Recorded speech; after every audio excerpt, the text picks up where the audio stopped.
सुप्रभात सभी छात्र छात्राओं, अभिभावकगण, बाल साधना विद्यालय परिवार से मार्गदर्शक और एक श्रेष्ठ सहयोगी के रूप से जुड़े प्रबुद्ध नागरिकगण, हम सभी हमारी टीम की ओर से और विद्यालय परिवार की ओर से आपके स्वास्थ्य की परमपिता परमेश्वर से असीम कामना करते हैं। आप स्वस्थ रहें, सुरक्षित रहें।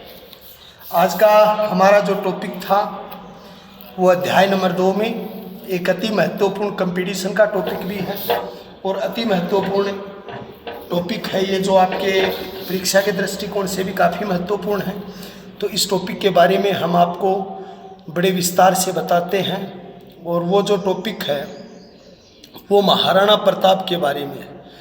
यानी महाराणा प्रताप कौन थे, इनका योगदान क्या रहा, ये किस तरीके से जो थे वो एक महत्वपूर्ण योद्धा कहलाए थे, ये सारी चीज़ें आपकी जो हैं वो इसके अंतर्गत आएंगी। तो चलिए टॉपिक स्टार्ट करते हैं। गुहिल वंश के 54वें शासक, जिसे इतिहास में नीले घोड़े का सवार और मेवाड़ का केसरी कहते हैं, कौन से वंश से संबंध रखते हैं ये? गुहिल वंश। गुहिल वंश के कौन से सम्राट थे? 54वें शासक थे। 54वें शासक को क्या कहा जाता है? नीले घोड़े का असवार कहा जाता है और दूसरे नंबर पर इसे मेवाड़ का केसरी कहा जाता है। ये इसके 2 उपनाम हैं। इसकी माता जो थी उस माता का नाम जयवंताबाई था, जो सिरोही के अखेराज सोनगरा की पुत्री थी। कहाँ के थे? सिरोही के अखेराज सोनगरा शाखा थी, उस सोनगरा शाखा के अखेराज की पुत्री थी ये।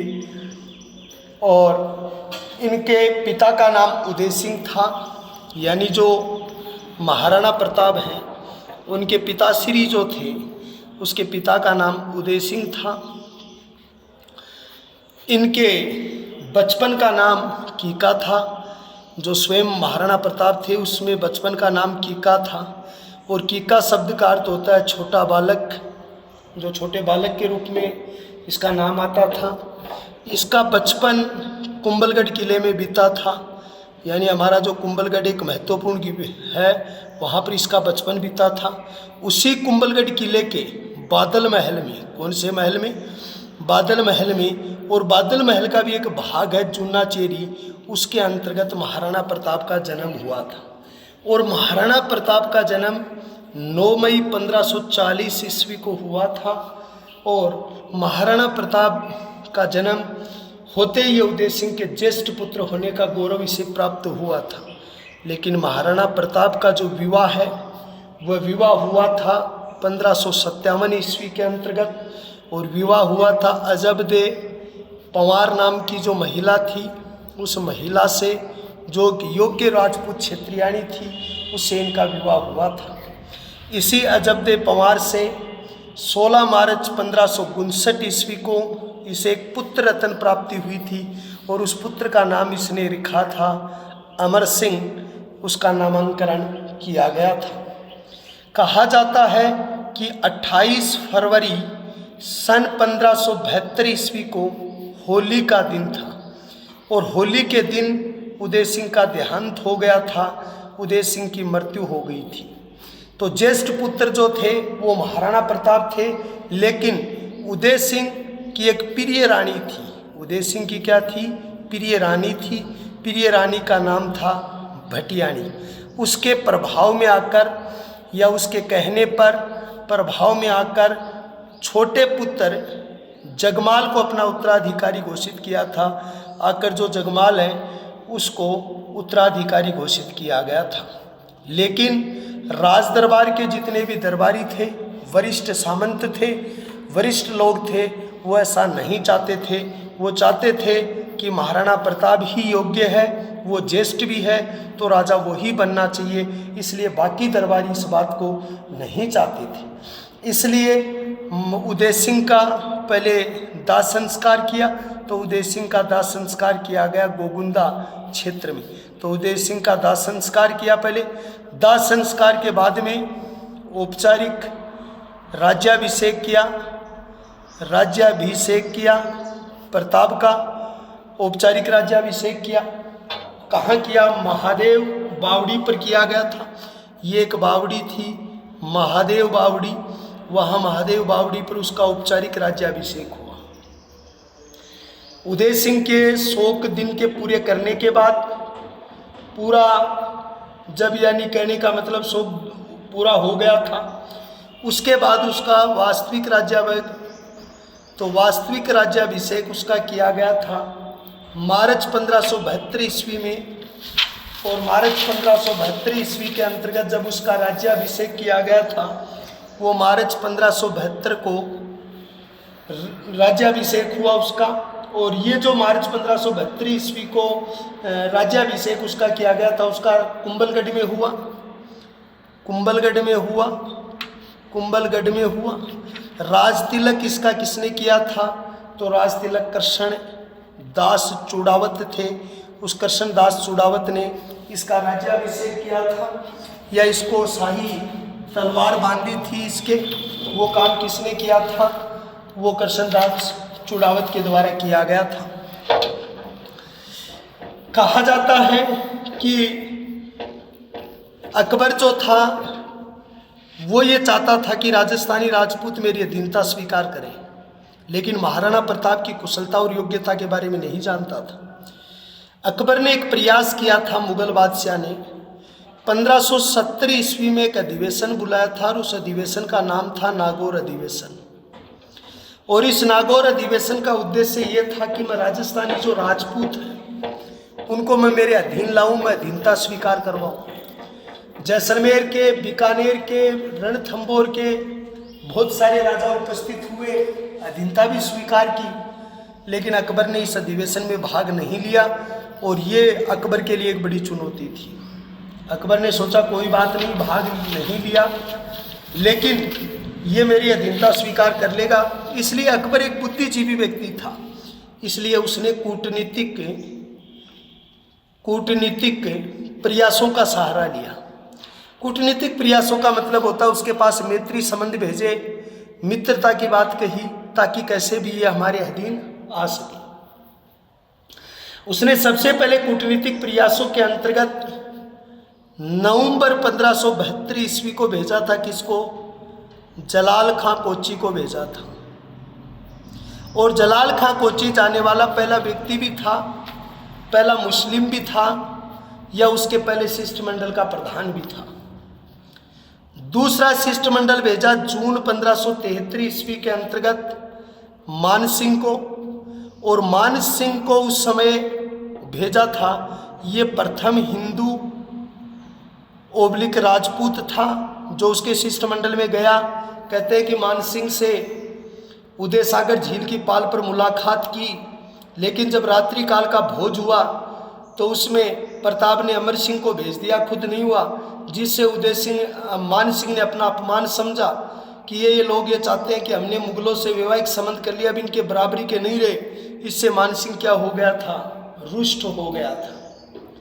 कहा जाता है कि मान सिंह जब इससे मिलने आया था तो उससे पहले उसने 2 राजाओं को हरा दिया था। एक तो बांसवाड़ा के प्रताप सिंह उस समय शासक थे, और डूंगरपुर के आस्करण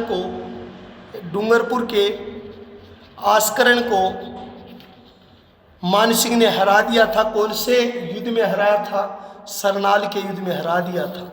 तो पहले तो मान सिंह ने बांसवाड़ा अभियान किया तो प्रताप सिंह को हराया, दूसरा अभियान किया डूंगरपुर तो आस्करण को हराया सरनाल के मैदान में। फिर वो यानी किसके पास पहुंचा? प्रताप के पास पहुंचा, लेकिन उसने उसकी बातों में आने से मना कर दिया। तीसरे शिष्टमंडल में भेजा था भगवंत दास को। जो भगवंत दास जो है वो सितंबर सन 1573 ईस्वी को पहुंचा, कोई सफलता नहीं मिली। और लास्ट में खत्री जाति के टोडरमल जो अकबर के वित्त मंत्री थे उस टोडरमल को भेजा था, और टोडरमल को भेजा दिसंबर सन 1573 ईस्वी में, लेकिन इसे भी कोई सफलता नहीं मिली। अब अकबर के सामने एक ही रास्ता था, और वो रास्ता सिर्फ युद्ध करने का था। इनके साथ युद्ध किए बिना हम इनको नहीं जीत सकते, इस युद्ध के अलावा उसके पास कोई रास्ता नहीं था। कहा जाता है चारों शिष्टमंडलों की विफलता के बाद 18 जून सन 1576 ईस्वी को एक ऐतिहासिक युद्ध हुआ, उसका नाम है हल्दी घाटी का युद्ध। इसे क्या कहा जाता है? मेवाड़ की थर्मोपोली। इसे मेवाड़ की थर्मोपोली किसने कहा है?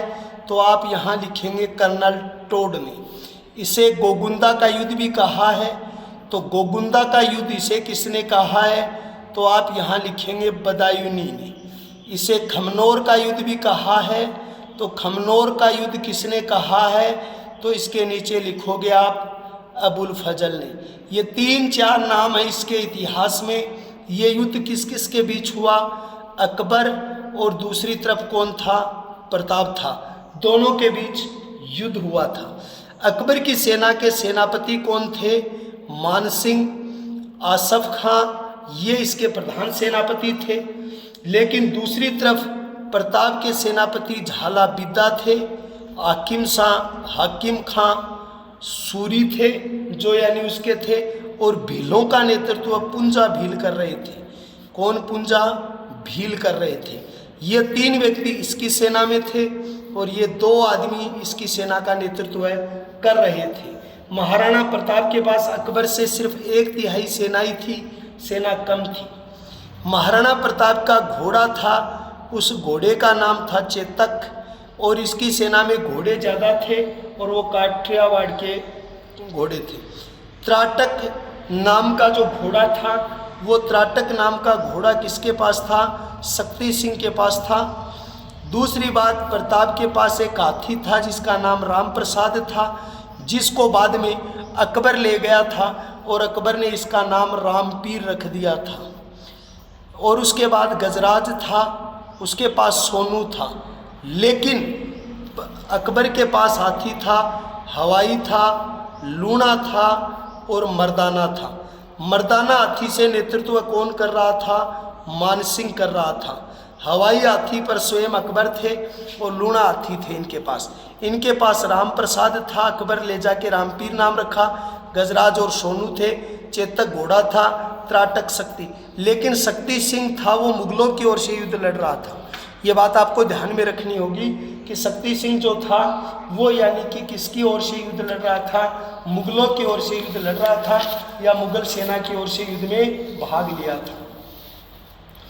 कहा जाता है कि युद्ध संघर्ष के दौरान जो प्रताप थे, उस प्रताप का घोड़ा था, प्रताप का घोड़ा था, और प्रताप के घोड़े का नाम क्या था? चेतक। चेतक की क्या कट गई? टांग कट गई। क्या कट गई भाई? टांग कट गई। किसकी टांग कट गई? चेतक की। क्यों कटी?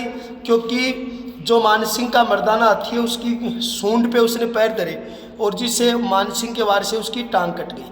चेतक वहाँ से घोड़े से अपने मालिक प्रताप सहित कहाँ आ गया? बलीचा आ गया। कहाँ गया? बलीचा। और वहाँ पर चेतक ने क्या त्याग दिए? प्राण त्याग दिए।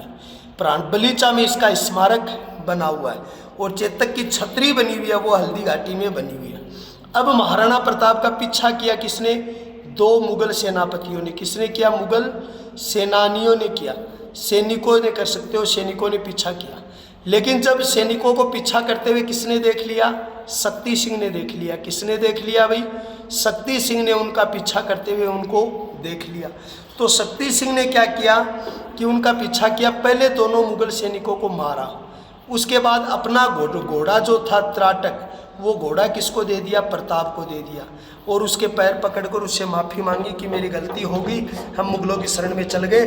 प्रताप ने उसे गले लगा लिया, और इस प्रकार महाराणा प्रताप थे वो गोगुंदा की पहाड़ियों में लौट गए।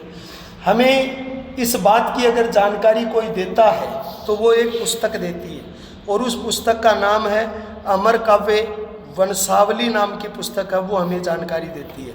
दूसरी राज प्रशस्ति हमें जानकारी देती है। कौन सी प्रशस्ति देती है? राज प्रशस्ति। और ये कौन लिखता है? रणछोड़ दास तेलंग नाम का व्यक्ति राज प्रशस्ति लिखता है, जो राजसमंद झील के किनारे है। 25 शिलाओं पर है। 2.5x3 की एक शिला है, काले पत्थरों की है, संस्कृत भाषा में लिखी गई है, चंपू शैली में लिखी गई है। और ये जो राज प्रशस्ति और अमर काव्य वंशावली दोनों ही रणछोड़ दास की लिखी गई हैं, उसमें हमें इस बात की क्या मिलती है? जानकारी मिलती है। लेकिन महाराणा प्रताप के बारे में अकबर की एक सोच थी कि वो जिंदा या मुर्दा उसे पकड़े, लेकिन वो न तो उसे जिंदा पकड़ पाया न मुर्दा पकड़ पाया। इसलिए वो नाराज हुआ, मान सिंह की शाही सेवा हटा दी, उसके मानक हटा दिए, उसे अपनी सेना से अलग कर दिया। इस प्रकार उसकी ड्योढ़ी बंद कर दी, शाही सम्मान हटा दिया। यानी आसफ खां और दोनों का शाही सम्मान हटा दिया, ड्योढ़ी उनको एक सम्मान देते थे वो भी बंद कर दिया। और उसके अलावा यानी उन्हें दरबार के अंतर्गत जो मान सम्मान जो था उसमें गिरावट आ गई थी। इस युद्ध के बाद भी महाराणा अकबर ये सोच रहा था कि मैं उसको जीतूं, इसलिए उसने 3 बार किसको भेजा? शाहबाज खां को भेजा।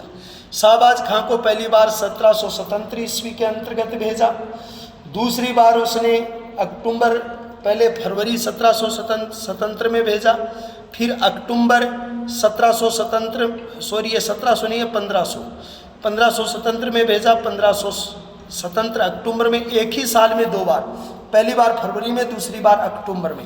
और तीसरी बार उसको भेजा था 1779 ईस्वी के अंतर्गत, और 1779 के अंतर्गत नवंबर में भेजा था, तो नवंबर 1579 को भेजा था। ये 1577 को पहली बार भेजा, दूसरी बार 1577 को भेजा, तीसरी बार 1579 को भेजा। 3 बार उसके विरुद्ध भेजा था शाहबाज खां को, लेकिन इसे कोई सफलता नहीं मिली। फर्स्ट ग्रेड के एग्जाम में पूछा गया था शाहबाज को कितनी बार उसके विरुद्ध भेजा था। दूसरी बात यह है कि यहाँ पर 3 अप्रैल 1578 ईस्वी को यानी कि एक युद्ध हुआ था। उस युद्ध का नाम था महाराणा प्रताप और शाहबाज खां के बीच हुआ था, जिसे इतिहास में कुंभलगढ़ का युद्ध कहते हैं। और इस युद्ध में एक बार फिर यानी पहाड़ों में चले गए थे। कौन? महाराणा प्रताप जो थे वो यानी कि पहाड़ों में चले गए थे। कहा जाता पहाड़ों में जाकर कोलियारी गांव में कमलनाथ पर्वत के निकट आवरगढ़ में एक अस्थायी राजधानी उसने बनाया था। एक ढाणी थी यहाँ पर कोलियारी, और कोलियारी गांव जो है वहाँ पर उसने भेजा था। मैंने एक चीज़ बताई अभी, 3 अप्रैल 1878 को युद्ध हुआ था। वो युद्ध हुआ था अब्दुल रहीम खान खाना के बीच, यानी जो युद्ध होगा वो अब्दुल रहीम खान खाना के मध्य हुआ था 3 अप्रैल 78 में। तो वो युद्ध किस किस के बीच में हुआ? ये 3 अप्रैल वाला अब्दुल रहीम खान खाना के बीच हुआ था। और उसके बाद शाहबाज खां को 3 बार भेजा था वहाँ पर युद्ध करने के लिए। तो ये एक तो बात आपकी आ गई थी। उसके बाद आवरगढ़ को उसने कमलनाथ पर्वत थे वहाँ पर उसको राजधानी बनाया था। लेकिन इस समय महाराणा प्रताप की आर्थिक स्थिति काफ़ी कमज़ोर हो चुकी थी, वो युद्ध करने में सक्षम नहीं था। इसलिए वो जब पहाड़ियों में भटक रहा था तो इड्र के नज़दीक, यानी जो वर्तमान समय में गुजरात में है, उस इड्र के नज़दीक एक गांव है चूलिया गांव। और चूलिया गांव में उसकी मुलाकात किससे हुई? प्रताप के मंत्री ताराचंद ओसवाल। कौन है भाई? ताराचंद ओसवाल। और ताराचंद ओसवाल के बड़े भाई, किसके बड़े भाई? ताराचंद ओसवाल के बड़े भाई थे, और उसका नाम था भामाशाह ओसवाल। क्या नाम था? भामाशाह ओसवाल। उस भामाशाह ओसवाल ने महाराणा प्रताप को 20,000 सोने की असरफी दी, 2.50 लाख चांदी के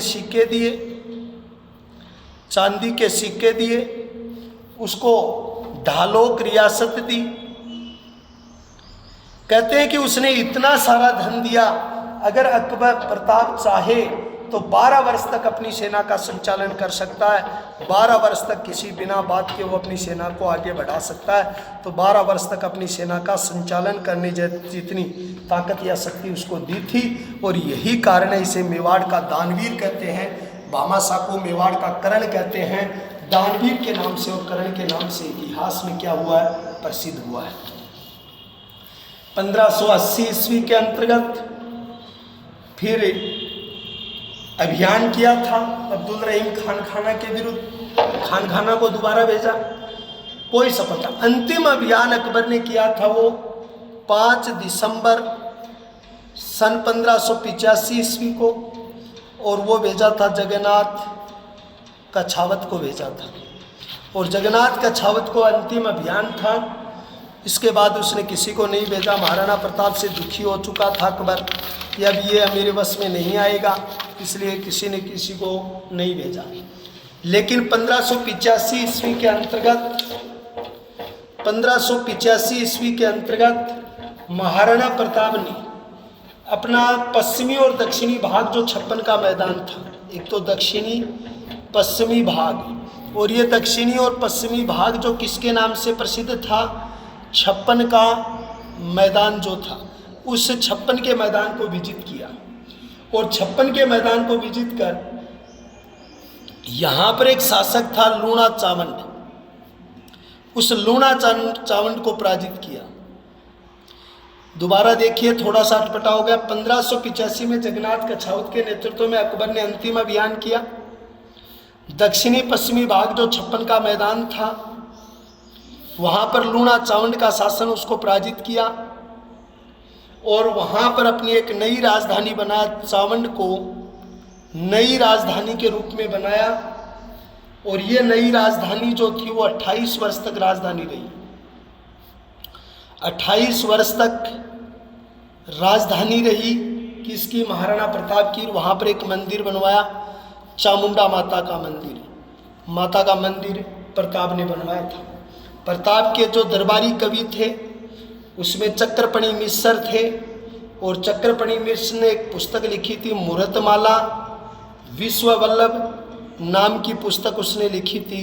तो मुहूर्तमाला और विश्व वल्लभ नाम की पुस्तक उसके द्वारा लिखी गई थी। कहा जाता है उसके दरबार में एक कवि रहता था हेमरतन, हेमरतन कवि था, उसने एक पुस्तक लिखी थी बादल व गोरा, ये पुस्तक लिखी थी जो कंपटीशन में आ गई भी है। और पद्मनी चौपाई, ये भी उसका क्या था, दरबारी था। लेकिन कहते हैं 57 वर्ष की उम्र में 32 वर्ष राज करने के 25 वर्ष राज करने के बाद या 25 वर्ष के शासन के बाद महाराणा प्रताप की 19 जनवरी सन 1597 ईस्वी में इनका देहांत हो गया, मृत्यु हो गई।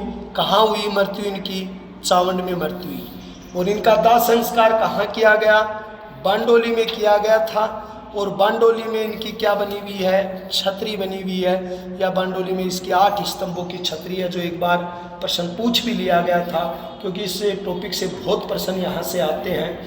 तो ये युद्ध था। इस युद्ध में कहा जाता है इसे मेवाड़ की थर्मोपोली उसको कहा गया था।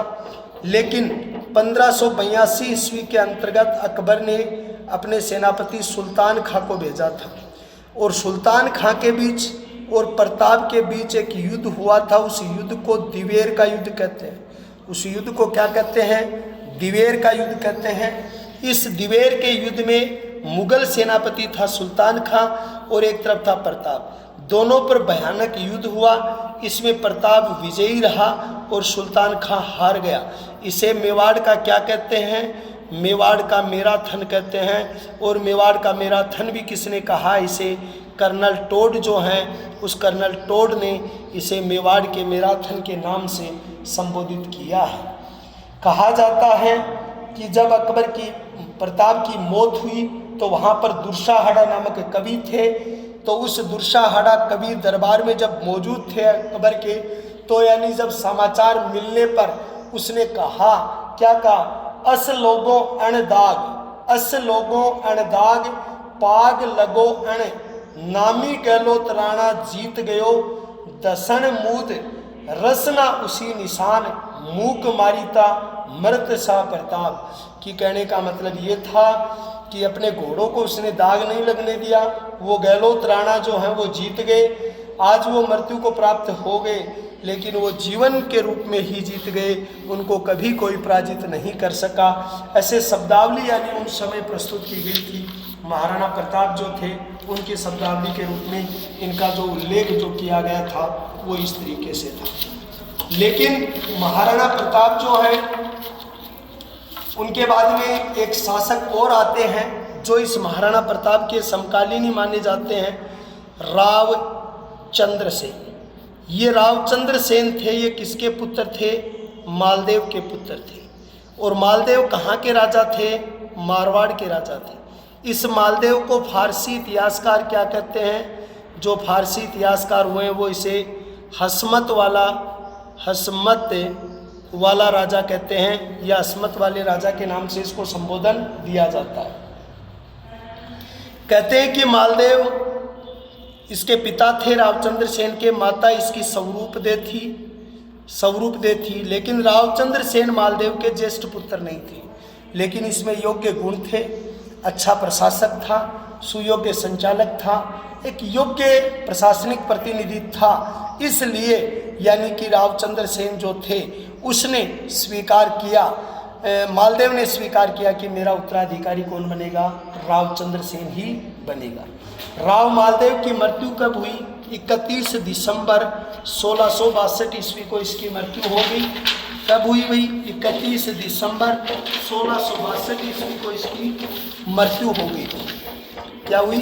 थोड़ी हवा की वजह से ये पल उड़ गए थे।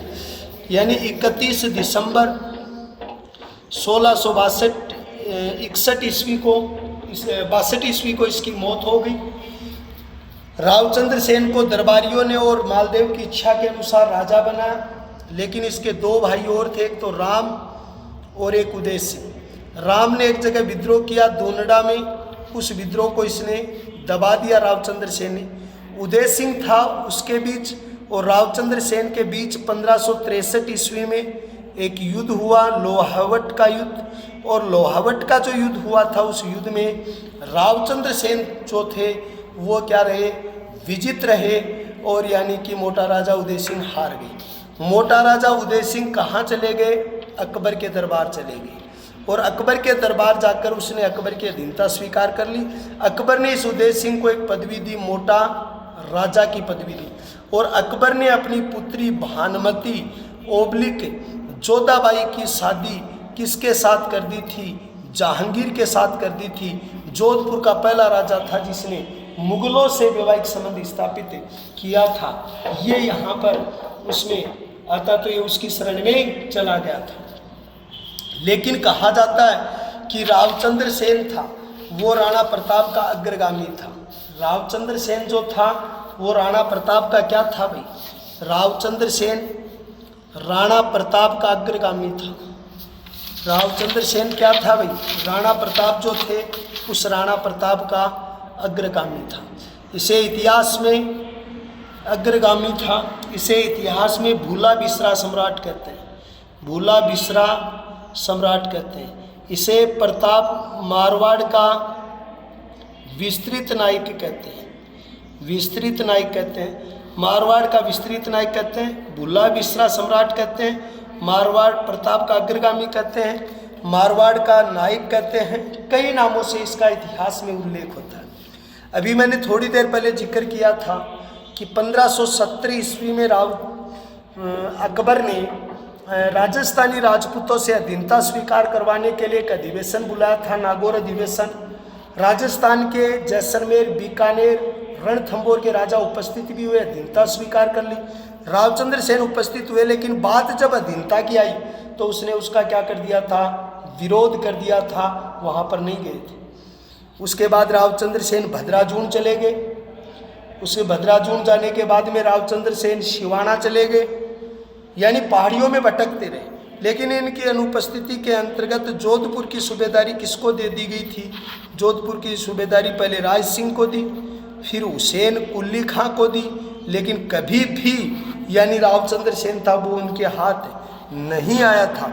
लेकिन जब अंतिम समय पर उसके पास धन की कमी हो गई थी तो रामचंद्र सेन ने अपना एक किला था, पोखरण का किला, उसका किलेदार था आनंद राम पंचोली, उसको 1 लाख फ्री दिए। यानी पंचोली था, 1 लाख फ्री दिए का मतलब होता है उस समय मात्रक था, उस 1 लाख फ्री दिए में उसे बेच दिया था। और उसके बाद कहा कि अगर मैं आपको लौटा दूंगा तो किला ले लूँगा, अन्यथा कोई बात नहीं है। लेकिन वो नहीं लौटा पाए। सिवाना गए, पिपलौद गए, कान्हा जी की पहाड़ी, पाली, कोटड़ा, इन स्थानों पर भटकते रहे, लेकिन उसने अधीनता स्वीकार नहीं की। भटकते भटकते अंतिम समय पर सारण पर्वत नाम की एक पर्वत है और उसमें सिचियाप नाम की पहाड़ी है पाली में, वहाँ पर इसका क्या हो गया, देहांत हो गया। यानी ये वो व्यक्ति था जिसने कभी भी अकबर की अधीनता स्वीकार नहीं की, चाहे भटकता रहा। इस प्रकार आपके 2 राजा हो गए, एक आपका हो गया महाराणा प्रताप और दूसरा राजा आपका हो गया कौन सा, यानी कि रावचंद्र सिंह। तो प्यारे छात्रों, ये आपकी 2 क्लास थी आज की। अगली क्लास में हम अगले टॉपिक के साथ हम फिर जुड़ेंगे आपसे। अच्छे अच्छे टॉपिक हैं, कंपटीशन के टॉपिक हैं, बढ़िया तरीके से तैयार करो, एक दूसरे से पूछो, डिस्कस करो। कोई चीज़ नहीं आती है तो हमें कॉल करके पूछो। हर चीज़ पर बढ़िया संतुलित आप पढ़िए। आप बहुत अच्छा पढ़ रहे हैं, बहुत अच्छे स्वस्थ हैं आप, ऐसी कामना करते हैं। मेरे विद्यालय परिवार और संस्था प्रधान महोदय की ओर से आपको फिर एक बार ढेर सारी शुभकामनाएं और भगवान से आपके स्वास्थ्य के लिए उन्नत कामना करते हैं। जय हिंद, जय भारत।